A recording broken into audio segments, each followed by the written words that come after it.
If you compare beer with bratwurst, and cheese with wine, or even whiskey, with donuts, then we think you can pair all of these delicious drinks with murder, conspiracies, missing persons, and more. Drink with us as you feed your craving for true crime and creepy stories. Good evening. Beat you. You did. I wasn't ready. I almost wasn't ready, but I am. I'm very excited for this one. I'm also nervous for this one. It's definitely the longest single script I have ever written. There's a lot of details in this story. It's shouldn't something. have done that in the microphone. Sorry. This whole story is something, and the fact that it has like almost a nostalgic meaning made me like super emotional. Oh yeah. It was very strange. I could see that for sure. Yeah, I was. We were pretty young when this happened. 96. I was in 5th grade. I have no idea what grade. Well, if you were 5th, I was in 4th. Yeah. Because you're older than me. Yes, by a whopping 6 months. I remember this happening, but I don't. I mean, there's not a whole lot I remember from, 10 years old. So I don't. I mean, I don't remember like details from that time. I think what's crazy to me is it's like this epic true crime story. Like if I could equate it to anything, it's like the Great White Whale. Yeah. From Moby Dick, where tons of people are just really tentative to go into it because it feels so massive in nature. Yeah. And like trying to figure out a way to simplify it into a podcast and tell it like a story, which is, I think, how I like to tell true crime stories, was very difficult. And yet you look at the evidence and you're like, well, really, there's not a ton to go off of. Yeah. However, but there's so many details in here that are. And do you know what's that make the story what it is and why people are still so fascinated with it. But do you know what's today. a real problem? This was one of the first true crime stories that really grew like a national audience. And it was quickly followed by the proliferation of the internet. And so it's one of the first true crime stories where people would just go online and speculate and provide theories. And so you literally can find websites that pull up in the first 5 searches that you're like, no, I know that's not true.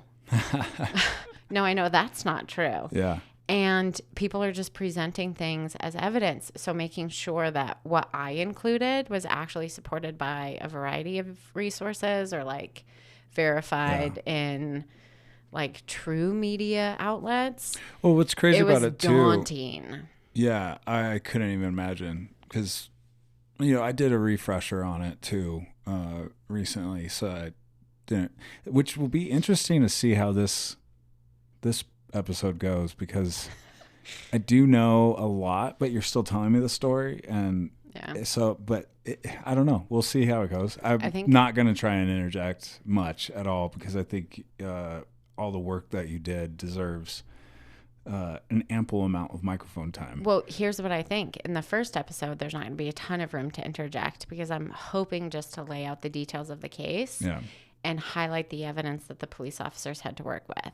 I'll do my best. It's in the second episode where I intend for us to really discuss the evidence and how it was interpreted by a variety of sides that I think it's going to get interesting because your refresher was definitely a pro one side. Mm-hmm. And I decided to re-listen to a book that I previously read, which is pro like the other side. Yeah.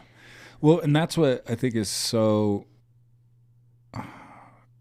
Also, I just there's so many wrenches in the spokes on this story. I don't even know if this story has spokes. Yeah, right, exactly. Like the tires have just fallen off. It doesn't have tires. Yeah, it's the person riding is wearing a blindfold. Yeah, it's just so ass backwards.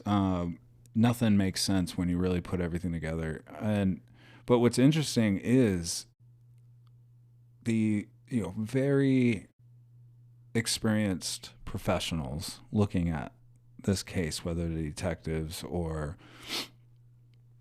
FBI guys, whatever it is, they can end up on different sides of the aisle, and it's crazy. Like that something,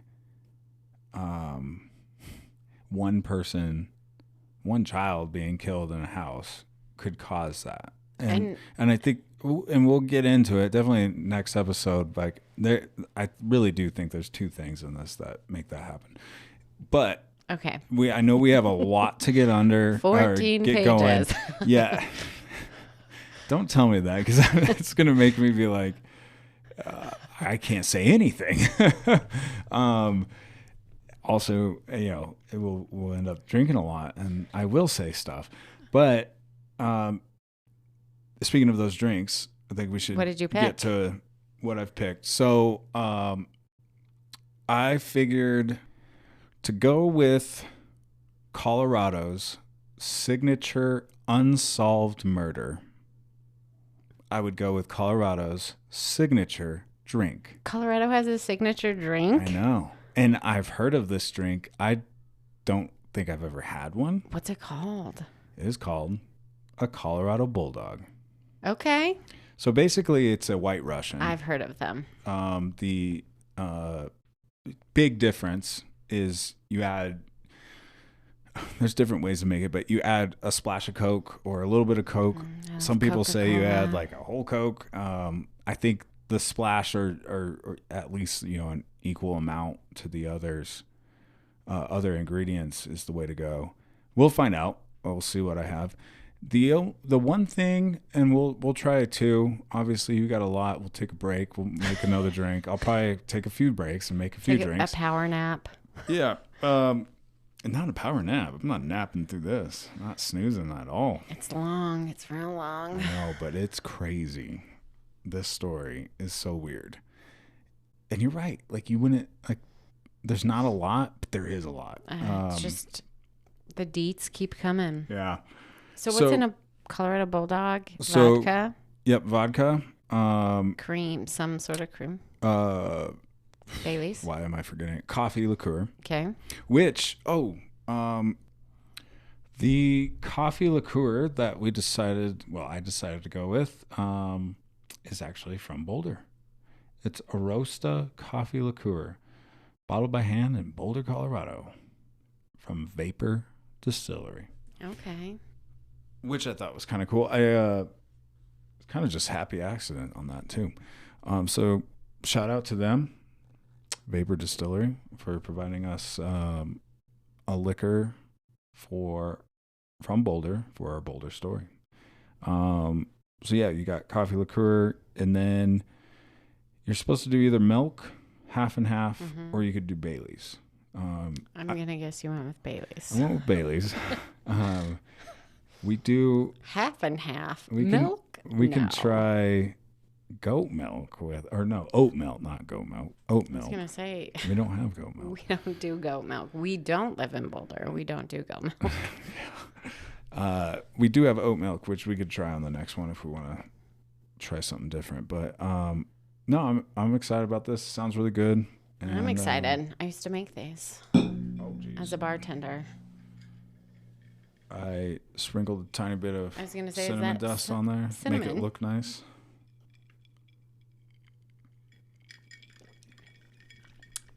Oh, that's good. Yeah, that's delish. That's a holiday drink right there. That's an everyday drink right there. Yeah, I don't hate that at all. Oh, finally, we got a drink that both of us like. I feel like we've been missing the mark on some of these. Yeah, I like that. Man. I can't even. Oh my. Jeez Louise, Catherine. No, on the magazine. No, it's delicious. It's somebody's complex. The flavor is complex, but it's subtle. Yeah.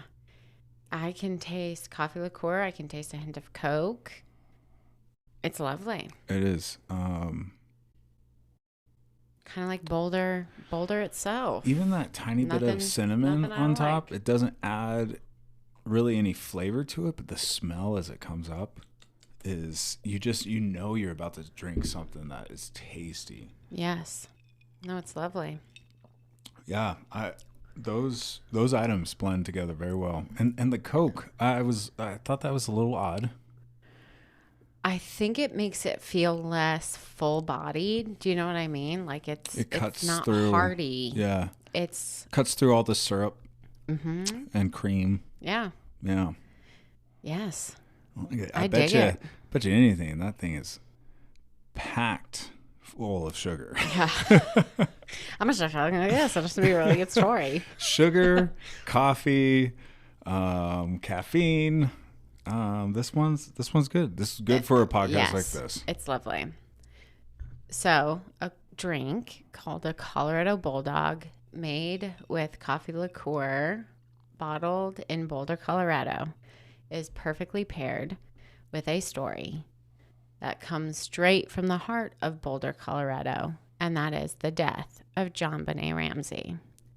Boulder, Colorado is a unique place to live. Despite being smaller in terms of population as compared to other Colorado cities like Denver or Colorado Springs, those who call Boulder home are interesting to say the least.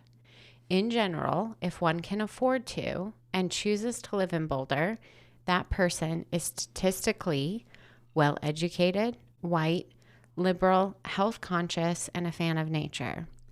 Boulder residents exude an almost hippie-like approach to life while still being able to converse on all things cultural, political, and financial. From my experience, Boulder's population is kind and friendly, if a bit elitist, and fiercely protective of their own. Yeah, I love your description of Boulder. We've lived in Boulder. Mm-hmm. We've spent a lot of time in Boulder. It's like dead on. They also have a funny name and have for the longest time. They call themselves if you are a resident there, you're part of the People's Republic of Boulder. Yes. Which says it all. It's a little pretentious. Yeah. Now, situated at the base of the Rocky Mountain foothills, this smaller Colorado town emanates a feeling of safety, as though the inhabitants are somehow protected by the giant stone flatirons to the west or the economic privilege that abounds from within. This description was even more accurate in 1996, when the population sat just shy of 91,500 citizens. Among those 91,500 people was a small family who had relocated to Colorado in 1991 from Atlanta, Georgia. The Ramseys, which included married couple John and Patricia Ramsey, who went by Patsy, and their 2 young children, Burke, who is 9, and Jonbenet, who is 6, had enjoyed a holiday party at a friend's house on Christmas night, 1996. Looking in on the scene, it would have been quite picturesque. Families dressed in their finest, snacked on cracked crab and shrimp, friends simply celebrating and enjoying the final hours of the holiday. On top of all of that, a blanket of snow covered most of the grassy areas outside, making it a true Colorado Christmas. The Ramseys, like most of their neighbors and friends at the party that night, were well off. John was the president and CEO of Access Graphics, a company he had sold to Lockheed Martin in 1991, which was the catalyst for the family's move to Colorado. Patsy, a former Miss West Virginia and magna cum laude graduate with a degree in journalism, was a stay-at-home parent who spent a significant amount of time socializing with friends and neighbors. Patsy was incredibly concerned about how she was perceived. She had closets full of clothes and boxes full of jewelry. Her makeup was always pristine, and she rarely suffered a hair out of place. But after defeating stage 4 ovarian cancer after being diagnosed in 1993, Patty knew that tomorrow was never guaranteed, and she lived as such.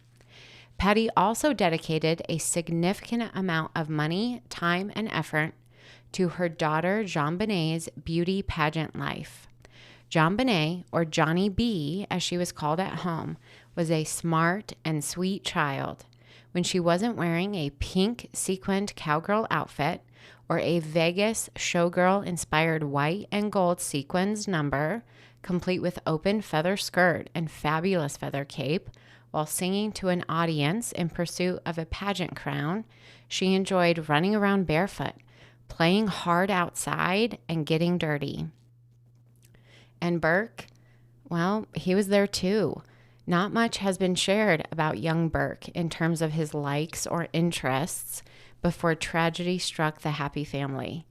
While researching this case to find out about young Burke, I found that most sources simply describe an odd and uncomfortable boy who, while being interviewed by a child psychologist, appeared cold and uncaring. That night, after the Christmas party, the family of 4 drove the few blocks back to their large brick home located at 755 15th Street in Boulder, Colorado, in what should have been an upscale, safe neighborhood. It was important that the family all got a good night's sleep that night because the next morning they had plans to get up early for a flight on a private jet to Michigan, where they were to meet John's other children from his first marriage, Melinda and John Andrew, for a post-Christmas vacation at their second home on Lake Michigan. Just to interject one thing, you mentioned that the house is in an affluent area. And for those that, know the story or are hearing it for the first time, it's good to have a picture of the size of this house in your head. This house is over 5,000 square feet, so it's huge. Your average home in the suburban area is probably around 2,500 square feet. So take what you picture as an average home and double that, and you have a humongous house. So and because I don't picture a big house when I look at the picture of the front of their house. The pictures don't show what seems to be a large home. Yeah. No, I and knowing Boulder, how like a lot of it's old. There's I think it is tons of an neighborhoods, older home. but the's also tons of neighborhoods where it's all just ranches. You know what I'm talking about, around the college, and it doesn't look big from the pictures, but then when you actually read or hear the description of inside the home, it's huge. Thank you, Realtor Jason. You're welcome. It's huge. Now, John Ramsey, Jonbenet's father, actually had 3 children from his first marriage. In addition to Melinda and John Andrew, who the family was supposed to meet for that post-Christmas vacation, John had another daughter, his older child, actually, and her name was Beth. At the age of 22, she died as a result of a car accident in Chicago with her boyfriend at the time. Now, there aren't going to be many fun facts during this really, really sad story, so I'm going to take advantage of this to tell you a fun fact right now. So John Ramsey and his ex-wife actually eventually become step-brother and sister, because one of their parents married the other one of their parents at some point. Oh, weird. So they remained family. And that's wild. During the investigation, it was kind of strange because when police would go to talk to John's ex-wife, there was a very strange allegiance that she continued to have to the family, despite the fact that John and her got divorced because John cheated on her. Yeah, but I mean, you got kids tied with the guy, and now parents tied with the guy. And your brother and sister now, technically. Yeah. So fun fact, and that's probably the last one we'll have during this story. Well, if anything will heal adultery, perhaps it's becoming brother and sister. Oh, that's so weird. So according to both parents, young Jonbenet fell asleep on the short ride home from their friend's house and was carried straight to bed. Burke, too, was immediately put to bed that night. John and Patsy Ramsey said they retired to their bedroom around 10 p.m. and both were sound asleep by 10:40 p.m. on December 25th. The next morning, a call went in to the Boulder County 911 office. At 5:52 a.m., a frantic female voice rang out, claiming to have found a note and that her daughter was missing. According to Patsy Ramsey, the story she ultimately settled on was, as she descended the circular back staircase, she discovered on the third step from the bottom a 3-page handwritten ransom note.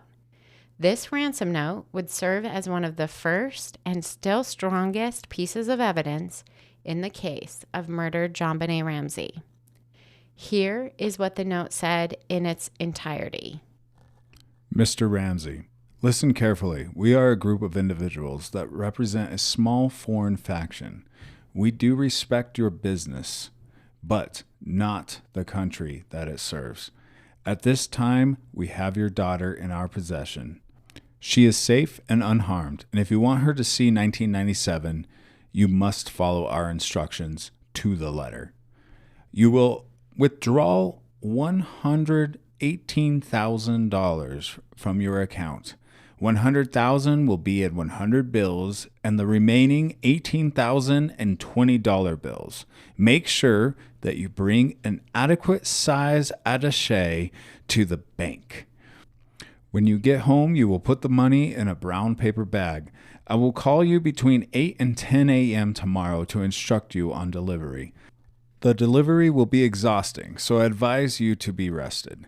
If we monitor you getting the money early, we might call you early to arrange an earlier delivery of the money and hence a earlier delivery pickup of your daughter. Any deviation of my instructions will result in the immediate execution of your daughter. You will also be denied her remains for proper burial. The 2 gentlemen watching over your daughter do not particularly like you, so I advise you not provoke them. Speaking to anyone about your situation, such as police, FBI, etc., will result in your daughter being beheaded. If we catch you talking to a stray dog, she dies. If you alert bank authorities, she dies. If the money is in any way marked or tampered with, she dies. You will be scanned for electronics, and if any are found, she dies. You can try to deceive us, but we warned that we are familiar with law enforcement, countermeasures, and tactics. You stand a 99% chance of killing your daughter if you try to outsmart us. Follow our instructions, and you stand a 100% chance of getting her back. You and your family are under constant scrutiny, as well as the authorities. Don't try to grow a brain, John. You are not the only fat cat around, so don't think that killing will be difficult. Don't underestimate us, John. Use that good Southern common sense of yours. It is up to you now, John. Victory. SBTC. Now, whether Patsy read part or all of the note prior to calling 911, she would land on telling police that after she read something about her daughter in the note, she immediately ran to check Jonbenet's bedroom, at which time she found an empty bed. What stuck out to investigators early on is that Patsy's tellings of how she found the note were not consistent. Her first description of that morning's events was that she went to wake Jonbenet first, found the empty bed prior to discovering the lengthy note on the back staircase. Regardless, let's listen to the 911 call that Patsy Ramsey made the morning of December 26th.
Now, on the next episode, we're going to get into who wrote the ransom, what it was written on, what it was written using. So I don't want to talk about that right now. I'm just curious about your thoughts in terms of Patsy Ramsey's demeanor on the call.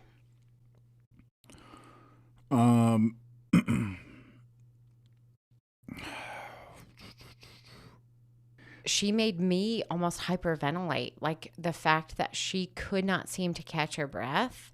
It's very difficult for me to listen to without like syncopating my breath with hers. And so I am short of breath right now, which to me reveals some sort of sense of honest sense of panic coming from this mom.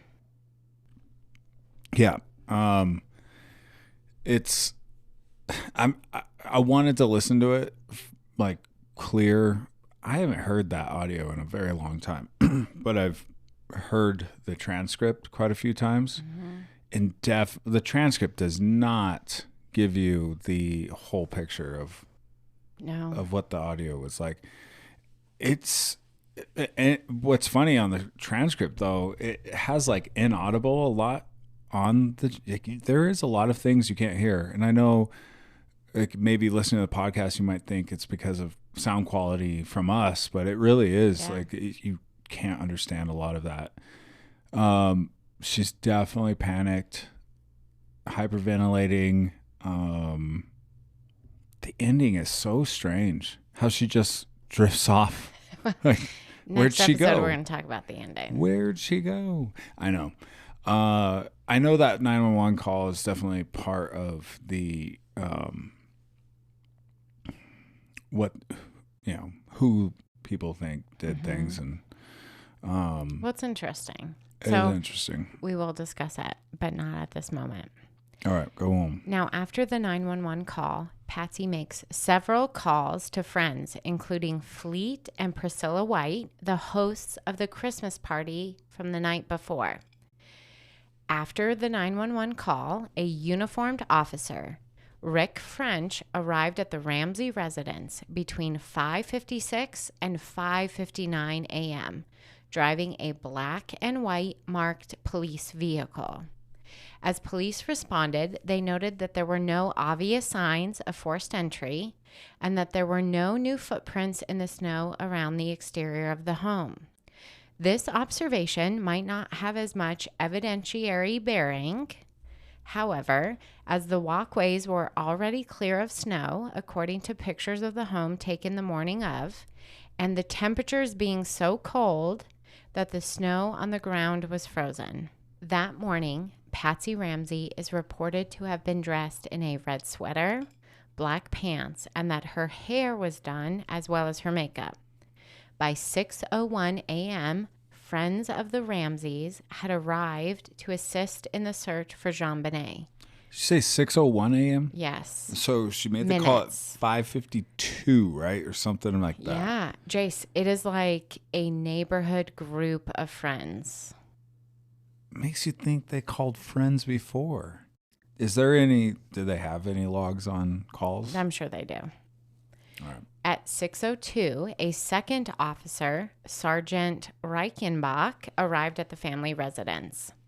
After that point in time, more friends would arrive, as well as other officers and at least one victim's advocate, all of whom were permitted into the home and allowed to roam about freely, touching items and conversing with the parents.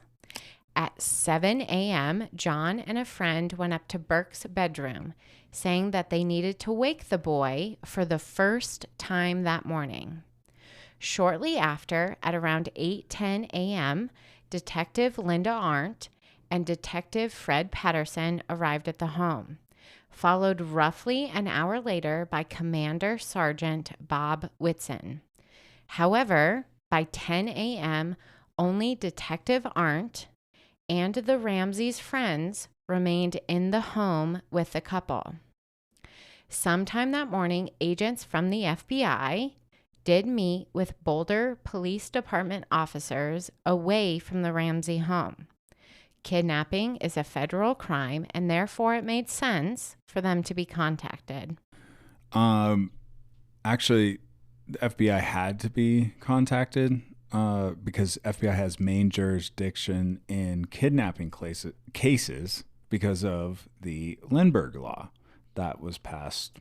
I can't tell you what year, but it was passed shortly before that or long before that. It was a bit before that.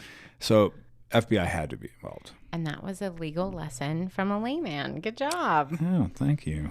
Now, during those morning hours, preliminary searches of the home did take place, including family friend Fleet White's search of the basement, which revealed a broken window in one of the storage areas. This storage area physically connected to the hobby room, or what is often referred to now as the train room. According to Fleet, as he investigated the window further, he discovered a piece of glass on the floor, and as he searched for more shards of glass, he wound up moving a suitcase so that it wound up beneath the broken window. Fleet would try and search other rooms in the basement, including a windowless room off in the corner, but after failing to find a light switch, Fleet simply returned upstairs. None of these morning searches revealed Jonbenet or really any more clues as to what had happened to the little girl. The only room in the home that was cordoned off that morning and somewhat treated like a possible crime scene was Jonbenet's bedroom. Officers who had been in the home the morning of the 26th would make observational notes about the behavior of both John and Patsy Ramsey, along with their friends. Officers would note that John was stoic and well collected, while Patsy was an emotional mess. But what stood out most that morning was that the couple barely interacted with each other. They were physically distant, which seemed strange to officers, mainly due to the fact that most often when a couple is facing a missing child, they tend to find physical comfort and strength in each other. Around 12:45 p.m. that afternoon, Detective Arndt told John Ramsey and Fleet to search the home yet again, looking for anything that seemed amiss. Despite being told to start upstairs, the father and his friend began in the basement, which by all accounts is a tricky part of the home to maneuver unless someone was already familiar with the layout. John and his friend Fleet headed straight to the basement, and after walking through the boiler room, made to begin their search in a small, windowless room in the southeast corner of the home. This room, which in fact was the room Fleet failed to search earlier that morning due to not being able to locate a light switch, would come to be referred to as the wine cellar. Upon entering the room, John immediately discovered his daughter's lifeless body. She was lying on the ground, wrapped, almost swaddled in a white blanket, both arms overhead, her head positioned as if looking off to the right. John immediately ran to the body, at which time he possibly removed a piece of black duct tape, which is believed to have been covering the girl's mouth. Then John awkwardly carried the rigor mortis stiff body upstairs. Later, Fleet White returned to the basement where he retrieved the black piece of duct tape. Another possible clue found next to where the body had been lying was a pink Barbie nightgown described as one of Jonbenet's favorite pajamas. Before Jonbenet's body would be examined by the medical examiner for the first time, it would be moved a second time, this time by Detective Arndt, finally winding up in front of the Christmas tree in the living room. Evidence which might have been discovered on Jonbenet's body was further contaminated that afternoon as a second blanket was laid over Jonbenet's body from her neck down, and an avalanche sweatshirt was placed upon her feet. While the body laid in front of the lit Christmas tree, both parents physically interacted with it, further compromising any evidence. John Ramsey at one point was seen stroking Jonbenet's hair and whispering in her ear that she were his angel. I know it's a little morbid of me to like pick out this one detail to talk on, but I'm not supposed to talk much. But do it. Some people might be like, what's an Avalanche sweatshirt? And that is a Colorado hockey team. Mm-hmm. And they actually, I think, had their first year. In 96? That year. It might have been 95 to 96, but yeah. No, they had just came to Colorado. I don't know. But yeah, Avalanche sweatshirt, like if we didn't live in Colorado or follow hockey, yes. That might be what? No. What's is that a Colorado thing? Like, is that a sweatshirt you wear out just in case an avalanche happens? It inflates with air. I'm saved. Float to the top. What's an avalanche? For that one person who listens to us in Australia. Yeah, what's an avalanche? Go YouTube it. They're pretty crazy. Yeah. Just crazy. All of it. All of it. Every detail up till now, if you like, you're telling it chronologically, and because we just need to lay out the dates and before we can get into when you start all like of that. Thinking about like not even like long from where you're at now. We're 10, 15 minutes from what you said now to what you said then. You're like, wait, hold on. I don't know. There's a ransom note, and then a kidnapping, discovered in a basement, in a room there's that been could cops have been around this whole searched time, before. and the house has been searched. What the hell is happening? Right. Yeah, that's why this. There's a lot of reasons why this case was so popular right away. And still is today. Yeah. At no point during the morning was young Burke interviewed or even questioned regarding what he could have heard or seen the previous night or early morning. In fact, he was quickly whisked away to a family friend's home. Dr. John Mayer, the Boulder County coroner, would be called out to the home to perform an initial examination of the body. This exam would last less than 10 minutes. During this initial exam, Dr. Mayer failed to complete 2 tests which could have pinpointed Jonbenet's time of death. An internal body temperature was never taken. Neither was vitreous fluid taken from the eye.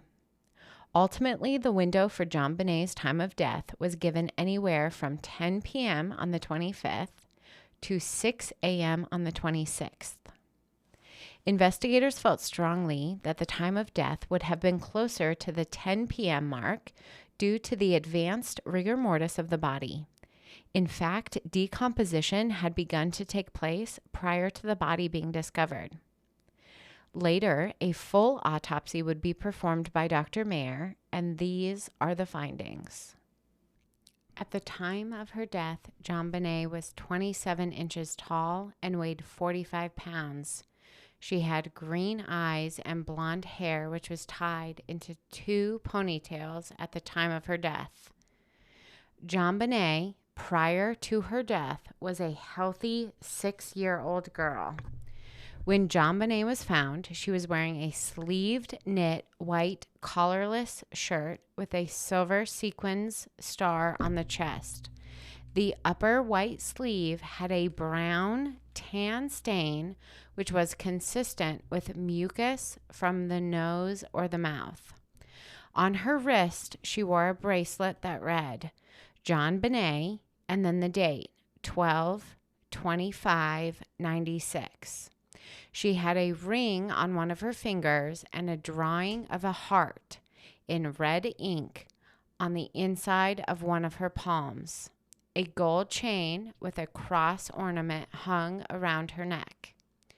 She was also wearing long white underwear, similar to long johns, and these were soiled with urine stains.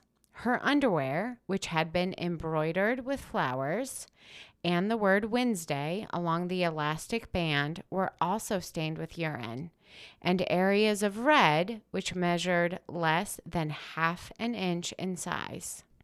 A ligature made of a white cord, frayed at both ends, was around Jonbenet's neck. This cord was double knotted, and a broken wood piece was used to fashion a garrote. The wooden stick was only 4.5 inches in length, broken at both ends, and there were paint or varnish splatters upon its surface. Printed in gold letters was the word Korea. Jonbenet's blonde hair was entwined in the knot and the cord around the stick. An additional cord made of the same white material was tied around Jonbenet's right wrist with many inches of white rope ending in another loop, presumably which had been tied around Jonbenet's left wrist. There was a small area of abrasion or contusion below the right ear on the right cheek, a dried abrasion on the lower left portion of the neck. There was also a small bruise which was documented on the right side of Jonbenet's chin, and there was a poorly demarcated superficial bruise identified on her right shoulder. There were 2 scratches noted just above Jonbenet's heel on her left leg, both of which could have come from wearing too tight of shoes. Petechial hemorrhaging was noted on the left side of Jonbenet's face and in her left eyelid. Petechial hemorrhaging was possible on the right side of Jonbenet's face. However, due to livor mortis, making a definite identification of such was very difficult. In addition to the strangulation, on the right side of Jonbenet's scalp, the coroner discovered a 7-inch by 4-inch area where the young girl had sustained significant head trauma. As a result of this damage, it would be revealed that Jonbenet sustained a fracture on her skull that was roughly 8.5 inches long, and there was a significant subdural hemorrhage on the right hemisphere of her brain. The cause of death would be determined to be asphyxiation due to strangulation, but the wound to her skull would have been sufficient enough to cause her death had she not been strangled. Pieces of pineapple were discovered in her stomach.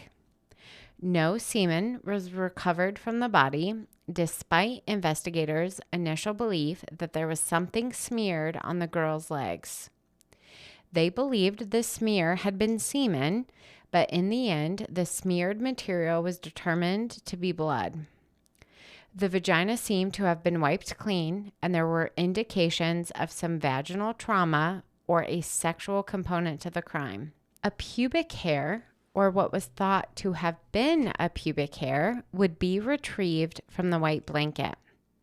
Several blood stains were used to recover DNA. DNA was retrieved from bloodstains on Jonbenet's shirt and from bloodstains on her underwear. DNA was also recovered from beneath the fingernails on her right and left hands. DNA was also recovered from the piece of duct tape thought to have been pulled from Jonbenet's mouth. In addition to those areas, DNA was lifted from a bloodstain on the white blanket, the nightgown, and from semen stains found on a black blanket that was located inside the suitcase, which Fleet White had admitted to moving beneath the broken window early on the morning of the 26th. Now, these samples of DNA were compared to not only Jonbenet's DNA, but also John and Patsy Ramsey, along with Jonbenet's brother Burke.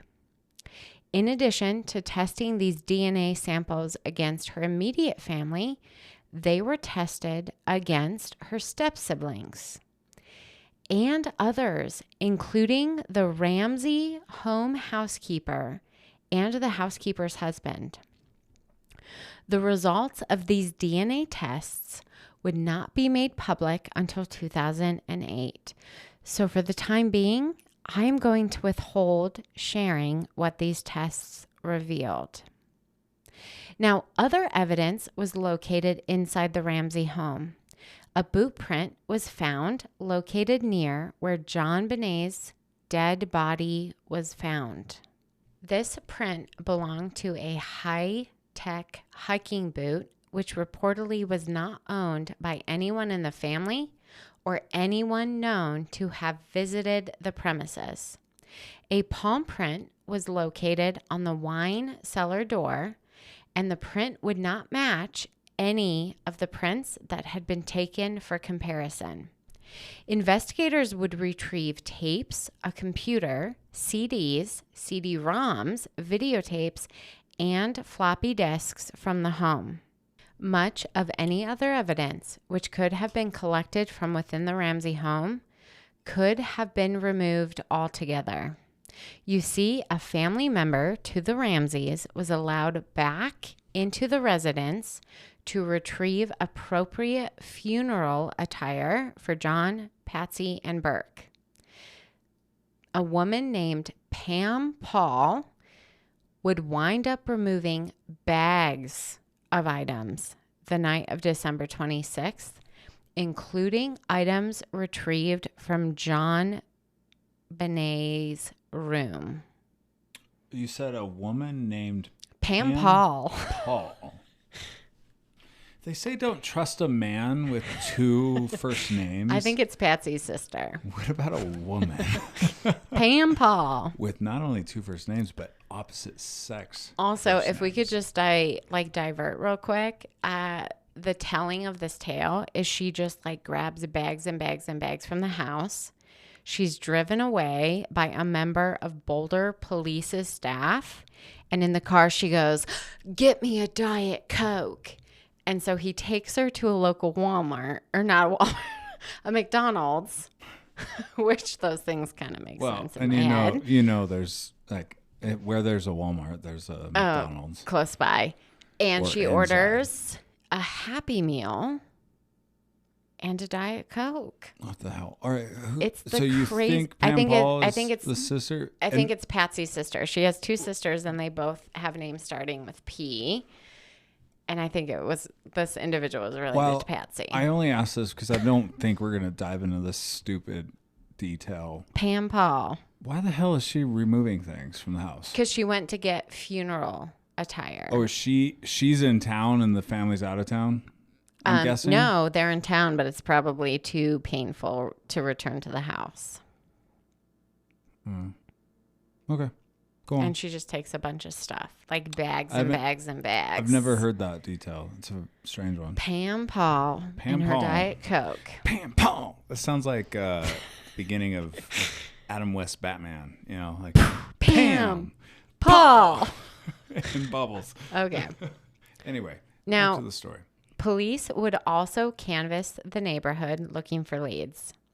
In doing so, they would speak to a few neighbors who reported seeing anomalies, things not normal that Christmas night and early into the morning on the 26th. According to one neighbor, the light, which normally burned all night in the southeast corner of the sunroom in the Ramsey home, had actually been turned off. Another neighbor reported that the Butler kitchen light had come on around midnight, which was particularly strange for the Ramsey home. Another neighbor who had dogs that would bark at any activity in the alley connecting the homes said that her dogs remained completely silent all night, but began barking loudly as the police walked through the area the next day looking for clues. A woman named Melody Stratton, a neighbor who lived diagonal from the Ramseys' home, would initially report that she had nothing to add to the story.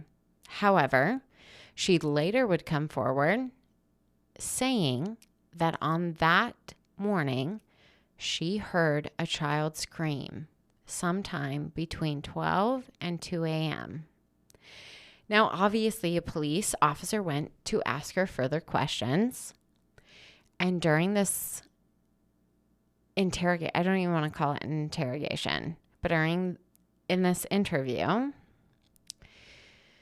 the woman would do the most bolder thing that she could possibly do and admit at some point, maybe it wasn't an audible scream that I heard, but rather Jonbenet's negative energy crying out for help. Now, she only did that once during the questioning. Enough. That's enough to say. And she never can't use that one. Repeated it, but that report would be utterly discounted later on to help determine time of death. Yeah, absolutely.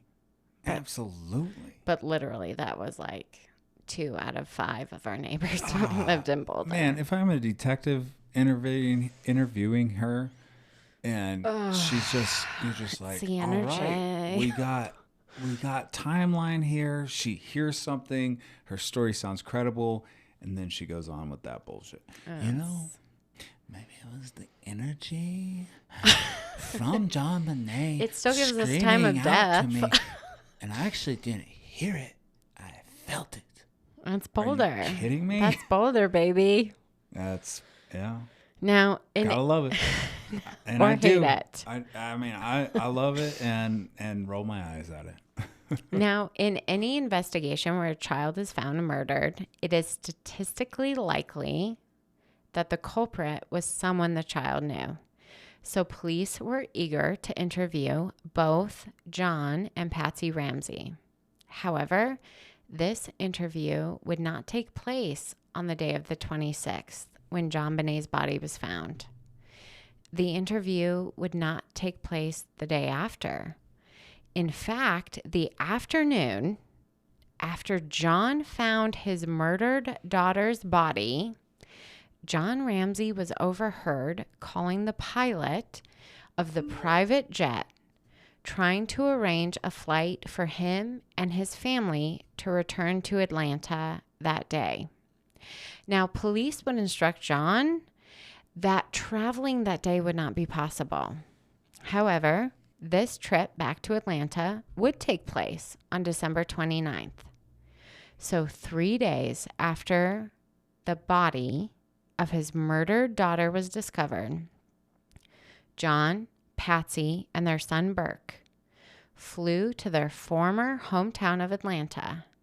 Still, no interview had taken place between the Ramseys or any members of law enforcement. In fact, John and Patsy Ramsey would sit down to be interviewed on New Year's Day on CNN before answering any questions from investigators. Despite Boulder police assuring the community that there was no killer at large, Patsy Ramsey had something different to say during that interview. Quote, "There is a killer on the loose. If I were a resident of Boulder, I would tell my friends to keep your babies close to you. There is someone out there," end quote. These two statements would represent the two competing theories of what happened to Jonbenet. It was either the family did it theory or an intruder did it theory. Boulder would send 5 detectives to Atlanta in hopes of speaking to John and Patsy Ramsey. That trip would prove to be for naught, however, when the family claimed that the Ramseys were too emotional for a police interview at that time. Jonbenet would be buried in Marietta, Georgia on New Year's Eve.